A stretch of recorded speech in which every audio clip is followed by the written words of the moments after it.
Tonight we have horrific video of the Hard Rock Hotel collapse 2 years ago, as you've never seen it before. Investigative reporter David Hammer obtained a rare view of the collapse that killed 3 workers and showing how workers ran for their lives as debris rained down on the street below. It's been almost 2 years since that horrific Hard Rock Hotel collapse that killed 3 workers and shut down a major section of downtown New Orleans.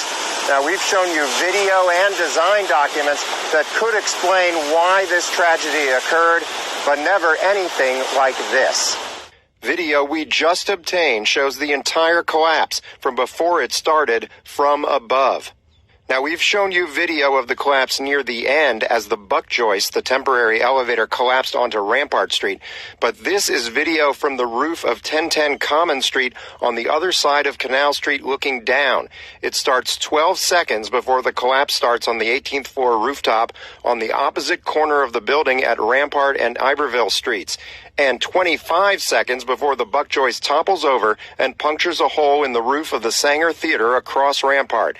Engineers and OSHA investigators say the steel supports for these upper floors were not strong enough or close enough together to support the weight of the concrete floors, especially along the cantilevered balcony overlooking Rampart Street.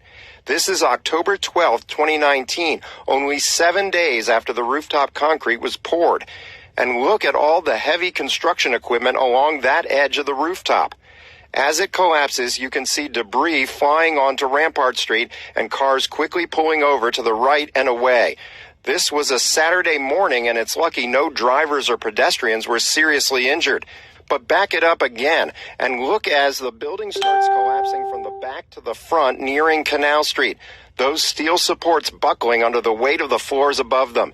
Of course, several workers were seriously injured, and Jose Ponce Areola, Quinion Wimberly, and Anthony Magretta were killed. The men who were killed were in that part of the building where the collapse started. There was no way for them to escape the sections that collapsed. And back it up one more time.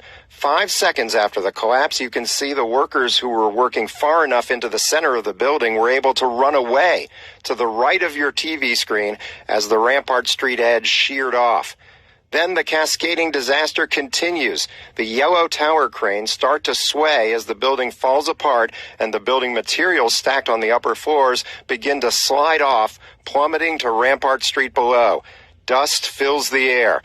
Now back up just a few more seconds. About 15 seconds into the collapse, the temporary elevator separates from the building.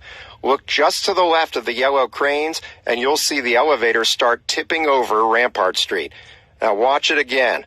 As the elevator shatters and pieces of it rain down on the Sanger, men on the top floors are still emerging from where they were working, still running away from the collapsing building, now nearly 30 seconds after the collapse began. Meanwhile, 3 of them are trapped in the wreckage, and the bodies of Wimberly and Ponce were not removed for nearly a year. Civil and criminal investigations into the cause of the collapse continue, and we'll have more on how the building's design may have contributed. Reporting from downtown New Orleans, David Hammer, Eyewitness News. Really a horrific time for the city of New Orleans 2 years ago. Well, to